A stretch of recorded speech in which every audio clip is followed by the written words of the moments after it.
여러 가지 이슈들이 또 있었고 또 여러분들에게 그런 이슈들을 통해서 이런 것들이 또 우리에게 메시지가 필요하겠구나. 그 중에서 오늘은 신앙의 회복, 언약의 갱신이라는 제목을 한번 정해봤어요. 최근에 관심 있는 분들은 보셨겠지만은 한국 교계에 여러 이슈들이 있습니다. 또 우리 감리교 내에도 여러 이슈들이 있고요. 여러 사건들이 있고요. 상황들이 있고요. 그리고 일반적인 기독교의 여러 가지 그 신앙생활 패러다임들이 있잖아요. 참 보면서 많은 혼란을 느낄 때가 굉장히 많이 있습니다. 세상은 세상대로 참 문제인 것들이 많이 있지만 더 큰 문제는 뭐냐면 우리 기독교인들이 또 교회와 성도가 세상의 빛으로 부름 받았잖아요. 그죠?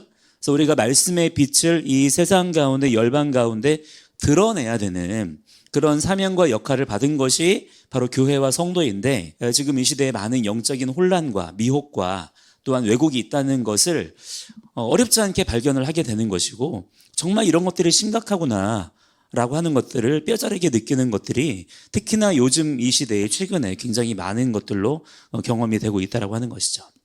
저는 여러분들이 이런 불편한 사실들에 대해서 외면하지 않았으면 좋겠어요.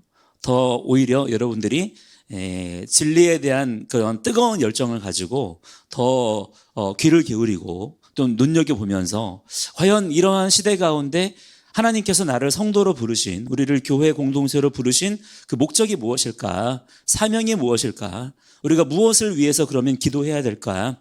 이런 것들을 더 많이 생각해 볼 수 있는 그런 열정이 여러분들에게 있었으면 좋겠습니다. 그냥 단순히 그냥 주일 되면 일주일에 한 번씩 교회만 이렇게 열심히 다니기만 하는 것이 아니라 우리가 신앙생활을 한다는 것이 무엇입니까? 진리를 따르는 거잖아요. 진리의 말씀에 따라 순종하는 삶이 신앙생활인 줄을 믿습니다. 그렇기 때문에 진리에 대해서 더 많은 관심을 가지게 되어야 되는 것이고 그와 함께 따라가면서 뭐가 또 우리의 마음에 많이 느껴져야 됩니까? 그 진리의 말씀에 벗어나 있는 그 진리의 말씀에 왜곡되어져 있고 뒤틀려 있는 지금 우리의 현실에 대해서도 더 많은 것들에 대해서 우리가 이해할 수가 있어야 된다. 생각할 수 있어야 된다라고 하는 것을 여러분들에게 말씀을 드리고 싶은 거예요. 신앙생활도 그냥 열심히 내가 무언가를 하는 것에서 그치는 것이 아니라 온전한 신앙생활이란 무엇인가? 우리의 신앙생활이 온전해야 될 줄을 믿습니다. 대충 이렇게 묻어가는 것이 아니라 어떻게 하면 우리가 온전하게 예수와를 따를 수가 있을 것인가? 이런 것들. 또 우리가 단순히 지금 우리가 경험하고 있는 같이 노래 부르고 기도하고 또 설교 듣고 하는 이런 반복되는 루틴에 그냥 젖어 있어서 종교적인 행위를 답습하는 것이 아니라 우리의 관심이 어디에 있어야 돼요? 마침내 도래할 하나님의 나라. 그러니까 이런 용어들이 우리에게 어색하면 안 된다는 거죠. 그래서 이런 것들을 더 많이 생각하고 고민할 수 있는 그러한 청년 세대가 지금 이 시대 가운데 일어나야 되지 않겠는가. 아까도 올라오기 전에 우리 중에 한 지체가 저한테 와서 물어봤어요. 학교에 다녔는데 기독교 동아리에 들어갔다. 근데 기독교 동아리에서 어떤 그 훈련 과정이 있나 봐요. 이거를 해도 되느냐 안 되느냐 저한테 물어봐 주더라고요. 너무 고마웠습니다. 사실 이게 되게 자연스럽고 당연한 거지만 이게 사실은 요즘 같은 이 시대적인 흐름 속에서 잘 물어보지 않거든요. 그냥 좋다고 하면 좋다고 하니까 그냥 하고 때로는 숨기고 하는 경우들도 있습니다. 근데 그 지체가 이렇게 오픈을 해서 그 훈련 과정을 자기가 해도 되겠냐 이렇게 물어봐 줘서 너무나 고맙고 기특했습니다. 참 감사했어요. 그런데 또 한편으로는 그런 상황들이 되게 서글프기도 한 거예요. 그러니까 기독교는 사실은 원 버전의 말씀을 가지고 있는 그런 한 성령 안에서 하나된 공동체잖아요. 여기에 있는 우리 교회나 저 지구 반대편에 있는 우리가 알지 못하는 전혀 이름도 모르는 한 번 본 적도 없는 그러한 그리스도의 공동체나 한 성령 안에서 하나로 연합된 한 몸인 줄을 믿습니다. 한 말씀의 기준 안에서 함께 그렇게 연합되어 있는 것이죠. 그런데 이 원 버전에 대한 말씀의 해석이 다른 까닭에 신앙생활에 대한 기준이 저마다 다 제각각인 까닭에 기독교임에도 불구하고 원 버전의 말씀을 가지고 있음에도 불구하고 이거를 분별해야 되는 거예요. 의심을 해야 되고 경계를 해야 되고 이러한 상황들이 참 안타깝고 서글프게 느껴지기도 한 것입니다. 그러나 여러분들이 그렇다면 마냥 그렇게 불안해하기만 해야 되겠느냐? 그렇게 경계할 수밖에 없는 불안할 수밖에 없는 그런 상황일 수밖에 없겠느냐? 사실은 그렇지가 않다는 거죠. 오히려 여러분들이 담대할 수가 있습니다. 더 견고하게 서서 여러분에게 주어진 신앙의 삶을 더 힘있게, 자신있게, 힘차게 걸어갈 수가 있는 길이 있어요. 방법이 있다는 것입니다. 자, 오늘 그것에 대해서 여러분들에게 좀 말씀을 드리고 싶은 거예요. 자, 오늘부터 새롭게 시작되는 토라 포션은 니짜빔이라는 포션이에요. 나짜브라는 말에서 온 겁니다. 오늘 본문 11절에 보시면 여호와 앞에 서 있는 것은 이라는 단어가 나오죠. 이 단어가 니짜빔이라는 단어를 번역한 거예요. 자, 이 단어가 이번 주간 동안에 한 주간 동안에 하나님의 언약 백성들이 읽는 토라 말씀 분량의 전체의 제목이 되는 그런 말씀이 되는 것입니다. 자, 히브리어 단어 중에 서다라고 하는 의미를 가진 단어가 아마드라는 단어가 또 있어요. 그런데 오늘 본문에는 특별히 니짜빔이라는 이 단어가 특별히 선택이 되어서 사용이 되었습니다. 이 아마드라고 하는 것은 그냥 단순히 평범하게 이렇게 서 있는 것을 의미하는 단어라고 볼 수 있다면, 여기에 사용된 이 니짜빔은 분명한 어떤 목적을 가지고 보다 공식적인 어떤 행위를 하기 위해서 서 있는 것을 나타내는 것입니다. 그러니까 보다 더 공적인 것이고 뭔가 더 긴장이 되는 그런 상황들을 이렇게 표현하고 있는 것이죠. 자, 그렇다면 왜 지금 이스라엘 백성들이 여호와 앞에 이런 식으로 니짜빔 하고 있는 것일까? 자, 그 이유가 말씀 속에 12절에 나오죠. 함께 12절 말씀을 다시 한번 읽어보도록 하겠습니다. 시작.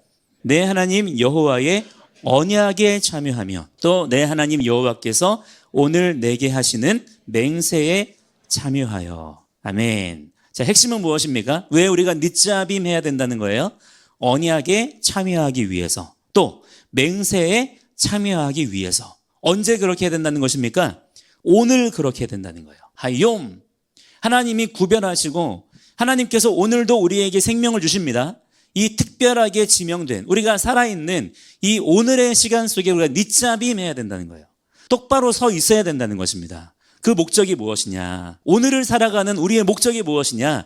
언약에 참여하는 자가 되기 위해서, 하나님께서 우리에게 말씀하신 맹세에 참여하는 자가 되기 위해서 우리가 이 언약의 말씀 앞에 서 있는 자가 되어야 된다라고 하는 거예요.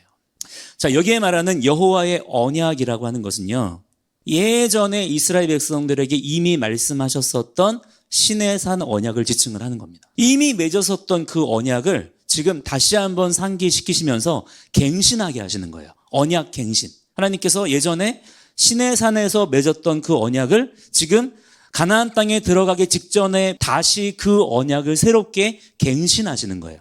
자, 그 말은 무엇입니까? 이제 이렇게 모압에서 새로운 언약을 맺었다는 것은 그렇기 때문에 이제는 시내산 언약이 필요 없어졌다는 말인가요? 그게 아니라는 것을 여러분 명심하셔야 됩니다. 하나님께서 언약 갱신을 명령하시는 것은 하나님께서 말씀하셨던 시내산 언약을 더 강화시켜야 된다는 거예요. 다시 기억해내고 다시 재확인하는 작업들이 지금 필요하다는 것입니다. 더욱 견고하게 확증하는 작업이 지금 이 시점에서 필요하다는 거예요. 자, 이것이 성경에서 말하는 새 언약의 특징이 되는 것입니다.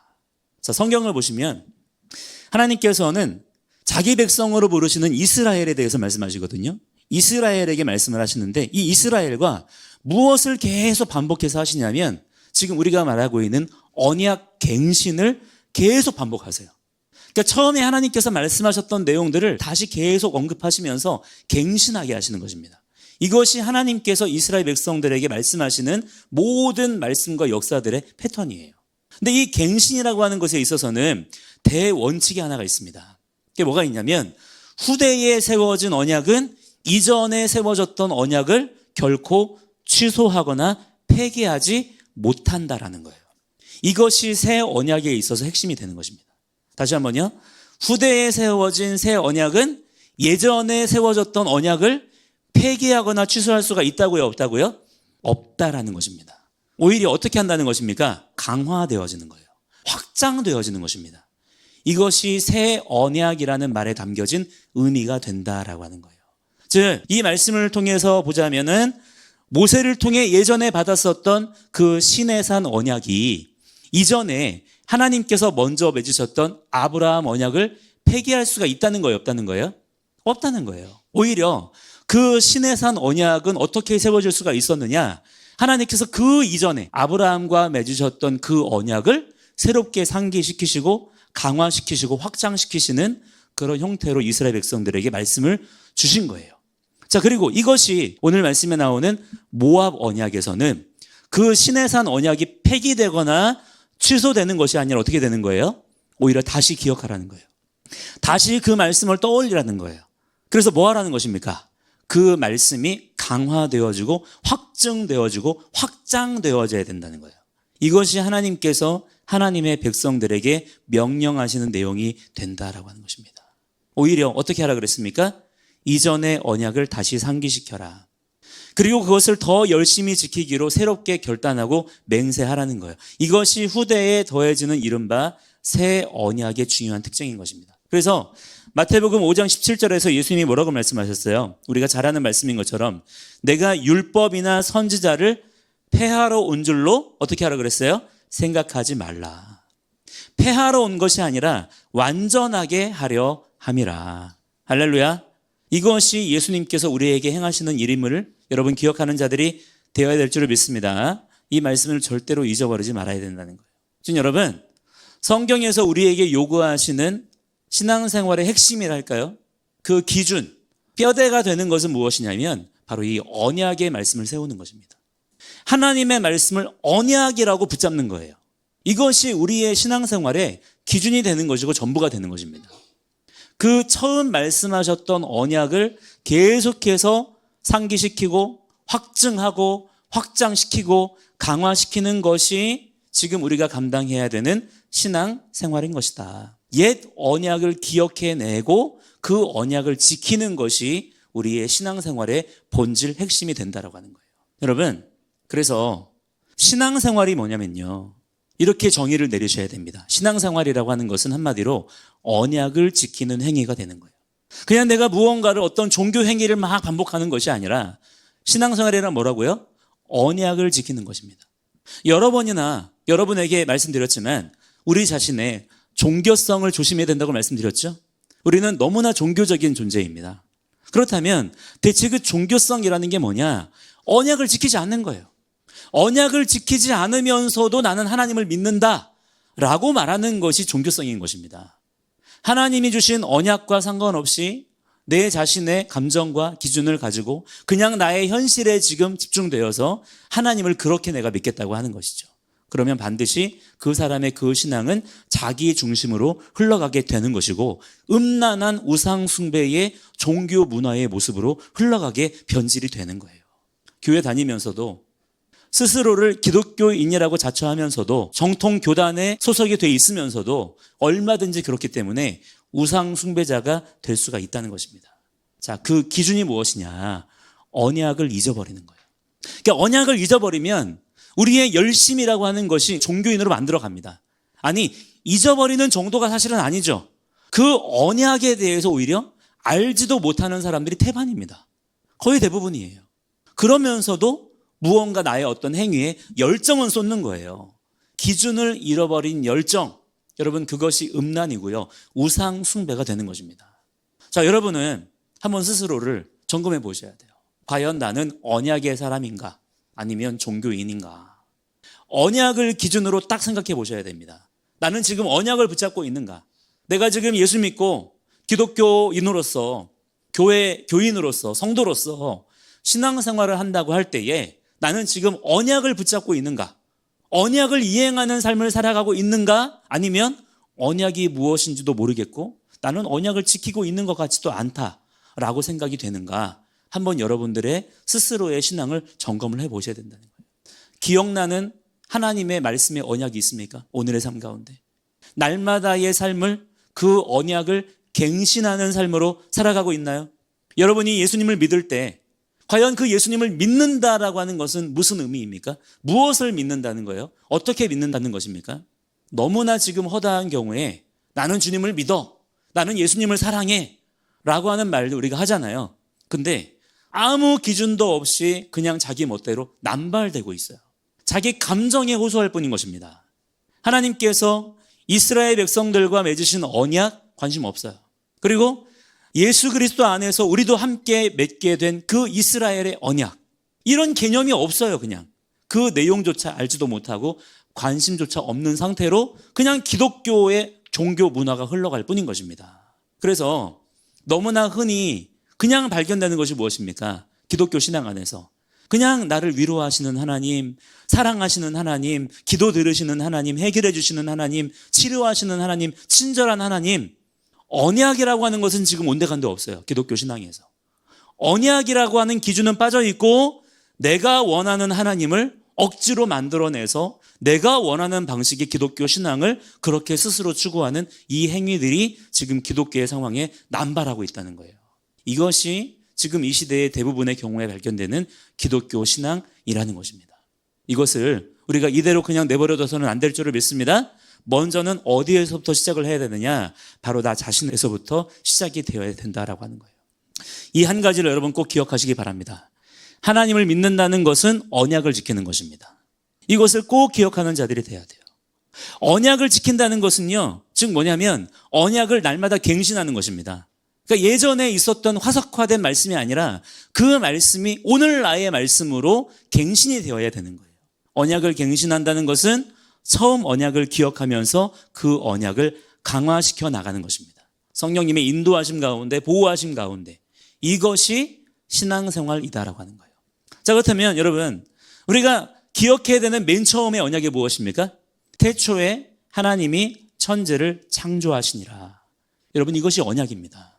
자, 이 말씀의 첫머리는 그냥 예전에 있었던, 옛날에 있었던 모든 역사의 처음에 있었던 과거의 사실을 우리에게 설명해 주는 것이 아니라 모든 성경의 말씀은 언약의 말씀인 줄을 붙잡으시기 바랍니다. 그렇기 때문에 성경 첫머리에 나와 있는 말씀이라고 하는 것은 무슨 말이에요? 언약의 처음 언약이라는 거예요.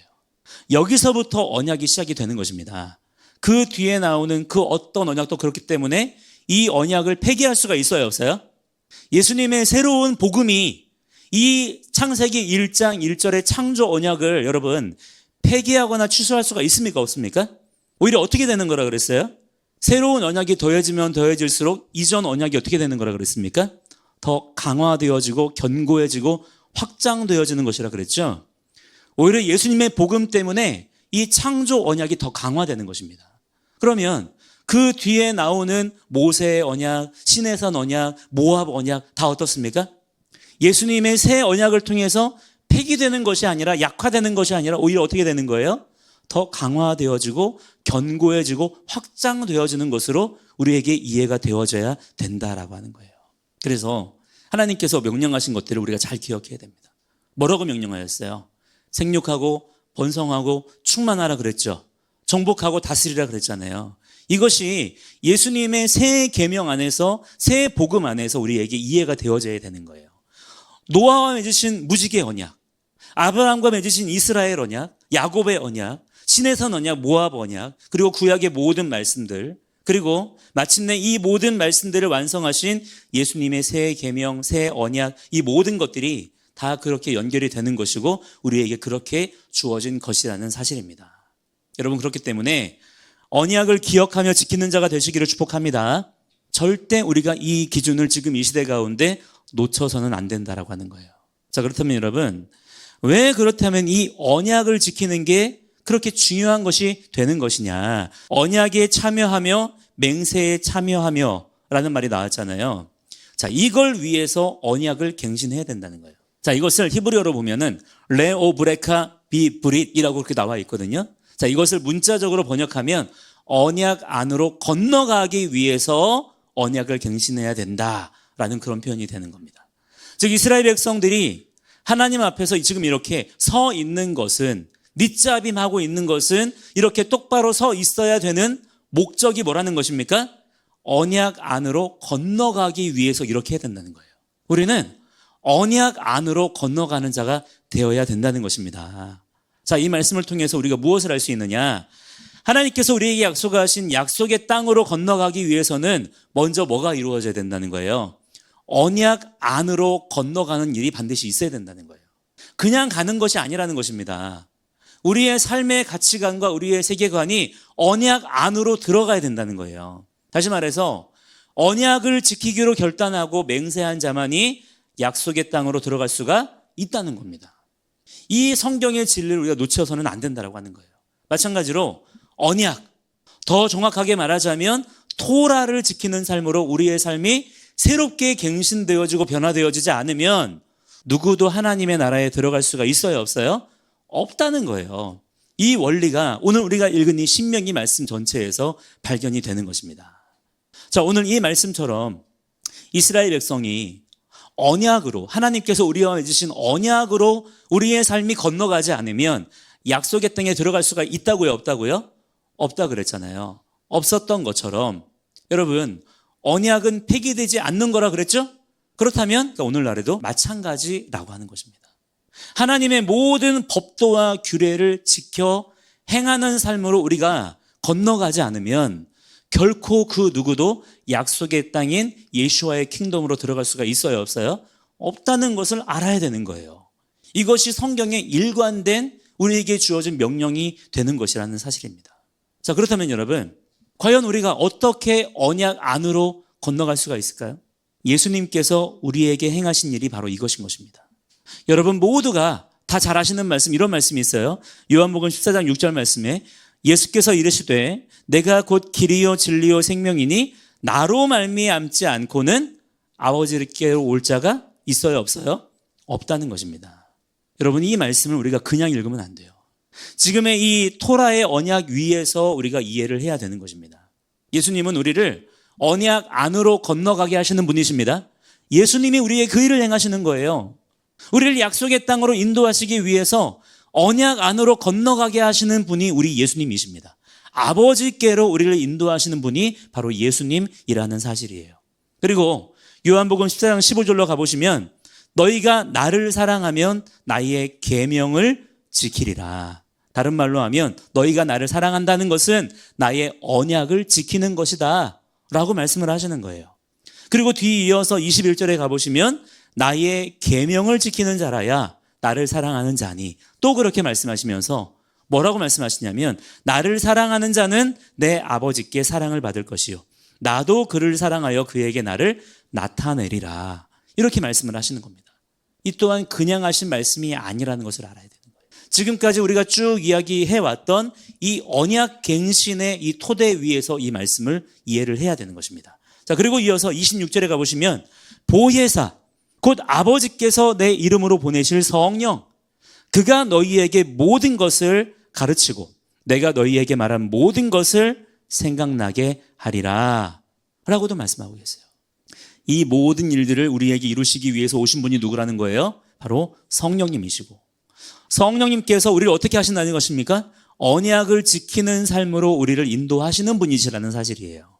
그것이 보혜사라는 말의 진짜 의미인 것입니다. 그냥 우리의 어떤 수호천사가 되시는 분이신 것이 아니라 우리를 언약 안으로 인도하시는 분이 누구라는 거예요? 바로 보혜사 성령님이시라는 사실을 우리가 알아야 된다라고 하는 거예요.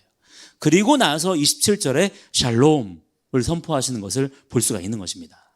자, 이 부분을 여러분이 정말 잘 생각을 해보셔야 돼요.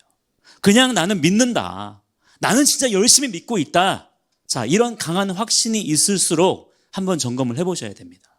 뭐가 됐든 간에 맹목적인 것은요, 거기에 열심히 더해지잖아요. 더 위험할 수가 있는 거예요. 절대 맹목적인 것은 선한 열매가 나올 수가 없는 것입니다. 여러분, 언약 안으로 건너가시기를 축복합니다. 예수 그리스도 안에서 그냥 맹목적인 자기 확신만 있는 것이 아니라 우리는 하나님의 기록된 말씀의 이 정확한 말씀의 기록들을 따라서 언약 안으로 건너가는 자들이 되어야 된다는 거예요. 그게 무엇입니까? 언약의 말씀을 아는 거예요.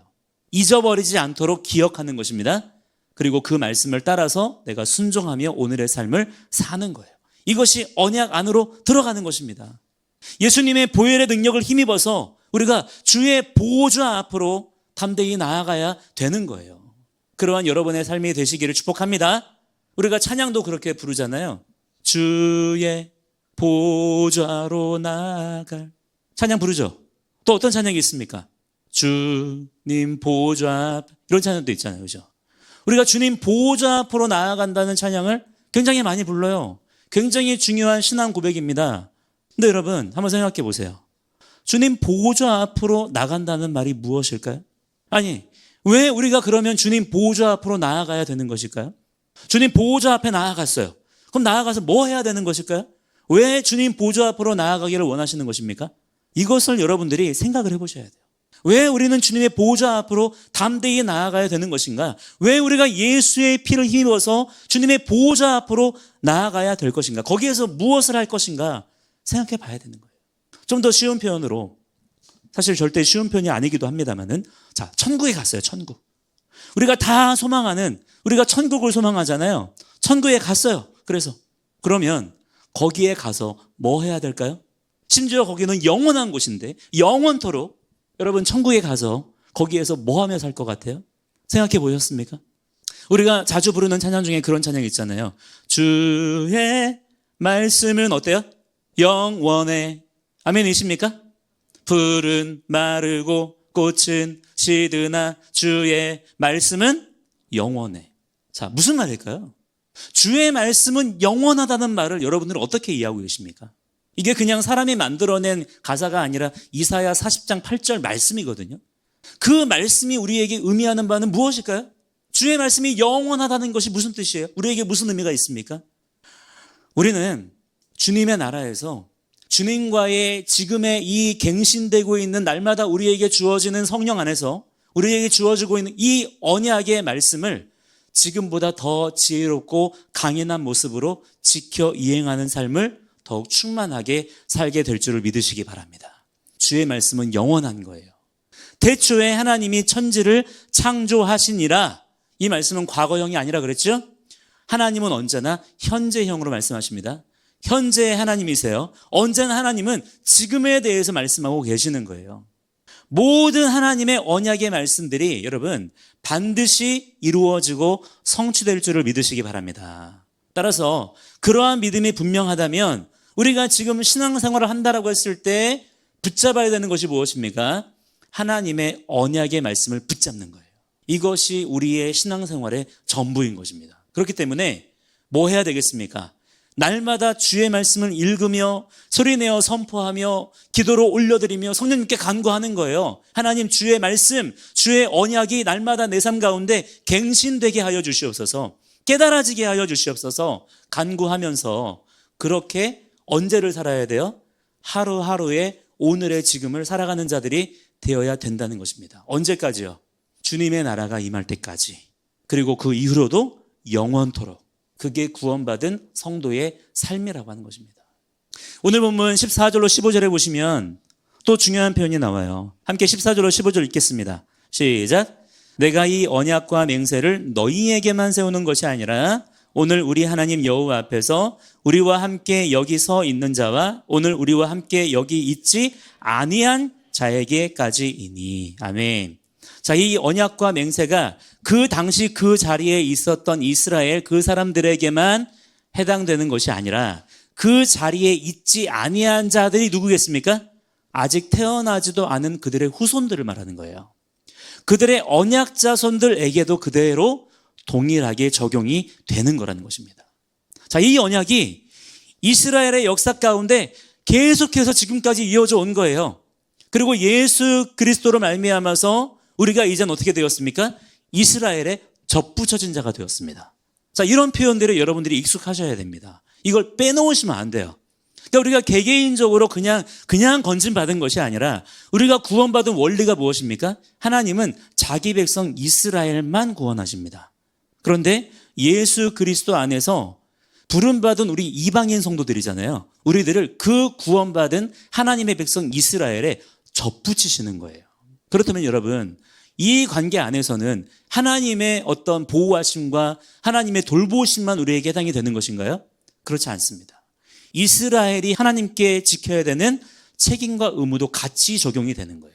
그것이 언약 관계인 것입니다. 이것이 자자손손 대대로 전수되어지고 이어져야 된다고 하는 거예요. 따라서 여러분, 모든 하나님의 이러한 통치와 역사 가운데 이러한 하나님의 언약이 무효되거나 취소된 사람 혹은 이 말씀들과 상관없는 사람이 있을 수가 있나요? 없나요? 없는 것입니다. 성경에 기록된 모든 언약 안에 구속이 되는 거예요. 이 말씀을 지켜야 되는 책임과 의무가 모두에게 다 주어져 있는 것입니다. 자, 오늘 본문 18절로 19절에 보시면 이 언약적인 구속력이 보다 강하게 말씀되고 있는 것을 볼 수가 있어요. 함께 18절 19절 읽겠습니다. 시작.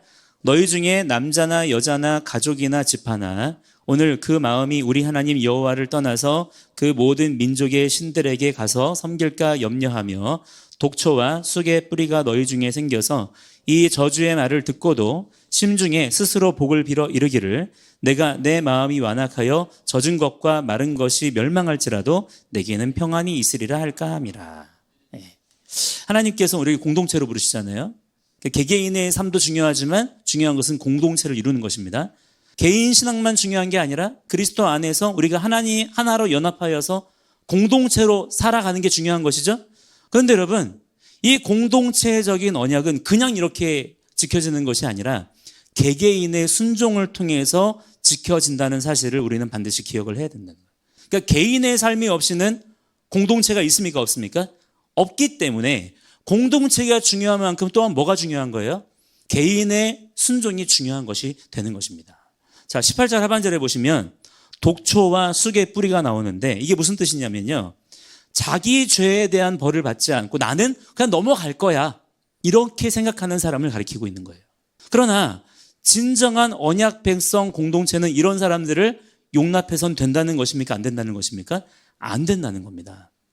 적은 누룩이 온 덩이에 퍼지게 되는 것처럼 그 한 사람으로 인해서 하나님의 언약을 업신여기는 그 한 사람을 통해서 공동체 전체가 서서히 그 사람의 그 죄악된 사상과 행동으로 오염될 수가 있기 때문에 용납하면 안 된다는 거예요. 또한 우리 개개인은 자신이 그 공동체 안에서 혹은 내가 쓴뿌리와 같은 독초와 같은 그런 자가 되지 않도록 경계하고 조심해야 된다라고 하는 것이죠. 자, 19절에 가보시면 모세가 이런 생각을 가지고 있는 사람들의 논리에 대해서 이야기를 하고 있는데 쉽게 말하자면 독초와 쑥의 뿌리로 묘사된 이 사람의 논리는 어떤 것이라는 겁니까? 메마른 나무 몇 그루 때문에 곽수원 전체를 파멸시키진 않으시겠지라는 생각을 가지고 있다는 거예요. 저 쉽게 말하면 어떤 거예요? 나 하나쯤이야. 아니 모든 공동체 모든 사람들 이렇게 지금 열심히 하나님 나라를 위해서 언약을 지키며 살아가는데 나 하나쯤이야 안 지켜도 괜찮겠지. 이런 생각을 가지고 있는 사람들이 있다는 겁니다. 이와 같은 생각을 가지고 악을 행하면서 그런 공동체에 묻어가려고 하는 사람들이 있다는 거예요. 즉 언약에 집중하지 않고 토라를 지키지 않은 채로 그냥 공동체의 문화에 그냥 묻어가는 사람들이 있다는 거예요. 이 시대에도 있었지만 지금의 시대에는 더 있습니다. 그러니까 그 어떤 공동체의 멤버십이 여러분을 구원의 삶으로 끌어가는 것이 아니라는 거예요. 그 공동체가 얼마나 신령한 예배 모임을 가지고 있느냐가 아니라는 겁니다. 그 모임을 이끌어가는 리더가 어떤 영적 정체성을 가지고 있느냐가 여러분 자신의 구원받은 삶을 보증하지 않는다는 거예요. 중요한 것은 무엇이라는 것입니까?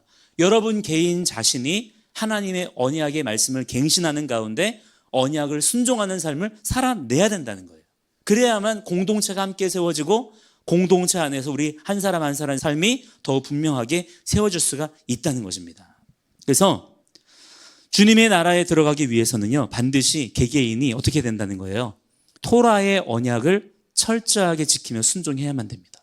이 점을 굉장히 강조하시고 또 강조하세요. 밑에 보시면 어떻게 말씀하십니까? 그런 사람들에게 다 골라내셔가지고 그에게 여호와의 분노와 질투의 불 그리고 토라의 말씀에 기록된 모든 저주를 그에게 부으실 것이고 그의 이름을 천하에서 지워버리실 것이라고 경고하고 계시는 것을 우리가 볼 수가 있는 거예요. 이러한 경고의 메시지를 이 시대 가운데 우리는 반드시 듣고 깨닫는 자들이 되어야 될 줄을 믿습니다. 할렐루야.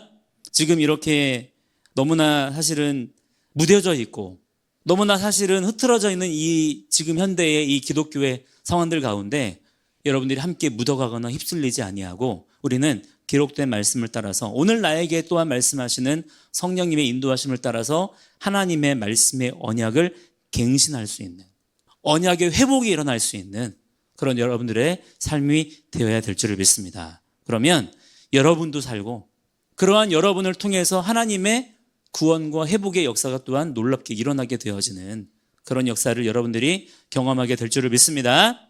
함께 이 시간에